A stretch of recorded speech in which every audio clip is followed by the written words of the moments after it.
Hi friends, this is your Kiran. Welcome back to Kiran Rao Big Boss channel. Big boss season 9 and week 11 ప్రజెంట్గా అయితే family week నడుస్తుంది. So already మీరు ప్రోమోలు చూశారు. Tanuja and Suman and first డేనే demon వీళ్ళదైతే అయ్యాయి అండ్ ఇంకా చాలామంది కావాల్సి ఉంది. అంతా చూసే ముందు వీడియోని గట్టిగా లైక్ చేయండి అండ్ కామెంట్ చేయండి మీ ఓటు ఎవరికనేది అండ్ సబ్స్క్రైబ్ చేసుకోండి ఎర్లీ అప్డేట్స్ కోసం. సో మీరు స్క్రీన్ మీద చూసినట్లు అయితే తనుజ, డిమాన్ పవన్, సుమన్ వీళ్ళ ఫ్యామిలీస్ వస్తాయి and next day Kalyan, Divya and Bharani and Sanjana first నుంచి తన పాప కోసం అయితే చూస్తుంది. తనకు ముందే వస్తే ఓటింగ్ కూడా అడ్వాంటేజ్ అయ్యేది.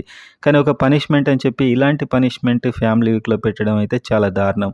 సో చాలా లేట్ చేసి కూడా రప్పించిన అప్పటికే ఓటింగ్ కూడా అయిపోతుంది. సో ఈ వీక్ ఏమైనా ఎలిమినేషన్కి గట్టి ప్లాన్ చేస్తున్నారా అని డౌట్ కూడా అయితే మొత్తానికైతే వస్తుంది సంజనని. అండ్ నెక్స్ట్ ఇప్పుడు మనం ఓటింగ్లో కూడా చూసినట్లయితే కళ్యాణ్ అండ్ ఇమాన్యుయల్ మధ్య చాలా గ్యాప్ ఉండేది. ఇది తగ్గింది చాలా వరకు. ఇమాన్యుయల్ ఓటింగ్ అయితే కాస్త పెరిగింది. ఇదంతా కూడా ఇమాన్యుయల్ సింగిల్ హ్యాండ్ అనమాట. ఇతడి ఓటింగ్ మాత్రమే. కళ్యాణ్కి ఆల్మోస్ట్ తనుజ ఫ్యాన్స్ కూడా చాలామంది వేస్తారు. ఇమాన్యుయల్ ఫస్ట్ ఉండొద్దని అని కూడా వేస్తారు దాదాపు నాకు తెలిసి. సో అలాంటి ఓటింగ్ కూడా ఉంటుంది. కాబట్టి ఇమాన్యుయల్ సెకండ్ పొజిషన్ ఇంతలా ఉండడం అండ్ భరణికి కొంచెం సపోర్ట్ బయట నుంచి తనుజ వీళ్ళ ఓటింగ్ వచ్చినా కూడా ఇమాన్యుయల్ పక్కా ఇతడు టాప్ 5లో ఉండే ఓటింగ్ అయితే ఖచ్చితంగా వస్తుంది ఇమాన్యుయల్కి. కానీ ఒకప్పుడు విన్నర్ రేంజ్ ఉండేవాడు. ఇప్పుడు చాలా కాలం నామినేషన్లోకి రాలేదు కాబట్టి తగ్గింది.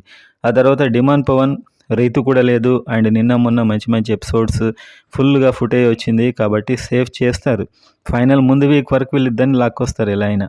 ఆ తర్వాత సంజన, దివ్య వీళ్ళిద్దరైతే లీస్ట్లో ఉన్నారు. సో దివ్య అయితే ఫియర్లెస్గా నామినేషన్స్, ఫియర్లెస్ పాయింట్స్ ఉన్నాయి కాబట్టి సేవ్ చేసి సంజన్ ఏమైనా ఫ్యామిలీ వీక్లో రప్పించైనా లాస్ట్కి సో వాళ్ళ ఫ్యామిలీని రప్పించైనా పంపించే ఛాన్స్ ఉందని కూడా అనిపిస్తుంది. ఈమెకు లభించే ట్రీట్మెంట్ ఫస్ట్ నుంచి ఈమెకు సరైన జస్టిస్ అయితే జరగలేదు. ఇదైతే పక్కా వాస్తవం. సో అందరికి లభించిన అడ్వాంటేజెస్ అయితే సంజనకు ఒక్కటి కూడా దక్కలేదు. సో ఆ విధంగా అయితే అవుతుంది. ఈ వీక్ డేంజర్ జోన్ అని చెప్పొచ్చు సంజన.